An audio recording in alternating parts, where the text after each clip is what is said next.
में पक्षियों की कई प्रजातियां पाई जाती हैं। सभी के दो पंजे, दो पंख और एक गर्दन होती हैं, लेकिन इन्हीं में से एक ऐसा पक्षी जिसकी एक अलग ही पहचान है, जो आसमान का सीना चीरकर हजारों मीटर ऊपर 120 किलोमीटर पर आवर की रफ्तार से उड़ता है, जो खुद के कई गुना अधिक वजन के शिकार को भी अपने पंजों में दबोच कर उड़ जाता है, और इसीलिए उसे पक्षियों का राजा कहा जाता है, जिसे हम बाज के नाम से जानते हैं। और एक बाज इतना ऊंचा मुकाम हासिल करता है अपनी ट्रेनिंग और अपनी पुनर्जन्म की वजह से। अगर आप भी इस दुनिया में एक मुकाम हासिल करना चाहते हैं तो एक बाज को बाज बनने का पूरा सफर आपके लिए जानना बेहद जरूरी है, क्योंकि 25 से 30 की उम्र तक आने के बाद भी लोगों को रिस्क लेने से डर लगता है, लेकिन एक बाज की जीवन की शुरुआत ही रिस्क से होती है। जिस उम्र में बाकी पक्षियों के बच्चे सिर्फ चींची करना सीखते हैं, उस उम्र में एक मादा बाज अपने बच्चों को पंजों में दबोचकर हजारों मीटर आसमान की ऊंचाइयों में उड़ जाती है, उसे यह बताने के लिए कि तेरा जन्म आसमान का सीना चीर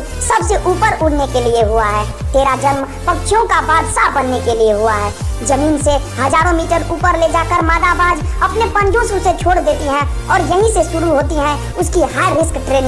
वो चूजा जमीन की तरफ तेजी से गिरने लगता है, थोड़ा नीचे आता है तो उसके पंख खुलने लगते हैं, नीचे आते आते वह अपने पंख फड़फड़ाने लगता है, लेकिन वो अभी तक उड़ना नहीं सीखा है। वो जमीन से कुछ ही ऊपर होता है, ऐसा लगता है कि कुछ ही सेकंड में उसका जीवन समाप्त हो जाएगा, लेकिन अचानक एक पंजा उसे अपने गिरफ्त में लेता है और वापस आसमान में ले उड़ता है। वो पंजा होता है उसकी माँ का, जो उसके पीछे उड़ रही थी। उसकी ये ट्रेनिंग तब तक चलती रहती है जब तक वो उड़ना नहीं सीख लेता।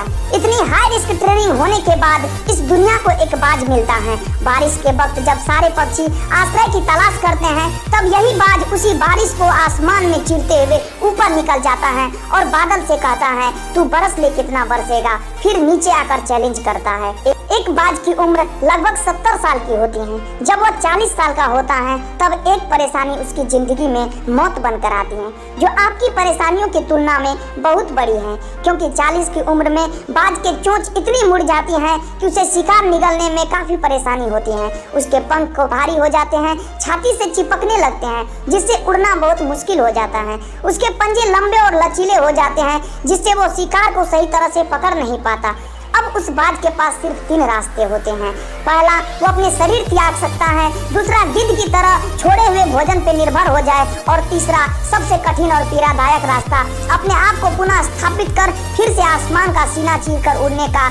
और वो इसी तीसरे रास्ते को चुनता है और अपने पास के सबसे ऊंची चोटी पर पहुंच जाता है। वहाँ पर अपना घोंसला बनाता है और फिर शुरू होता है परेशानियों को जड़ से उखाड़कर आसमान में उड़ने का सफर। वो अपनी चोंच को एक चट्टान पर मार मार कर तोड़ देता है, लहूलुहान हो जाता है और इंतजार करता है नई चोंच के आने का। उसके बाद अपनी नई चोंच से अपने पंजों को काट देता है और फिर इंतजार करता है नए पंजों के उगाने का। उसके बाद वो अपने एक एक पंख को अपने शरीर से अलग करता है और फिर इंतजार करता है नए पंख उगाने का, और इस प्रक्रिया में उसे समय लगता है पूरे 5 महीने का। इन 5 महीनों के कड़ी तपस्या से एक बाज का पुनः जन्म होता है। वो फिर से तैयार हो जाता है आसमान का सीना चीरकर उड़ने के लिए। जो 3 रास्ते बाज के पास थे, वही 3 रास्ते आपके पास होते हैं, लेकिन कुछ लोग पहले रास्ते चुनते हैं और परेशानियों के तले दबकर सुसाइड कर लेते हैं। ज्यादातर लोग दूसरे रास्ते को चुनते हैं। वो परेशानियों का बोझ पड़ते ही अपने लक्ष्य छोड़कर एक नॉर्मल लाइफ जीने लगते हैं। और कुछ लोग वो होते हैं जो इन परेशानियों को लात मारकर अपनी मेहनत के दम पर बाज की तरह आसमान की बुलंदियों को छूते हैं।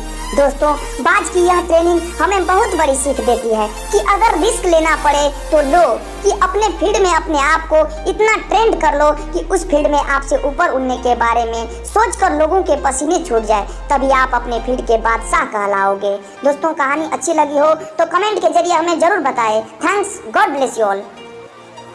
पूरी दुनिया में पक्षियों की कई प्रजातियां पाई जाती हैं। सभी के 2 पंजे, 2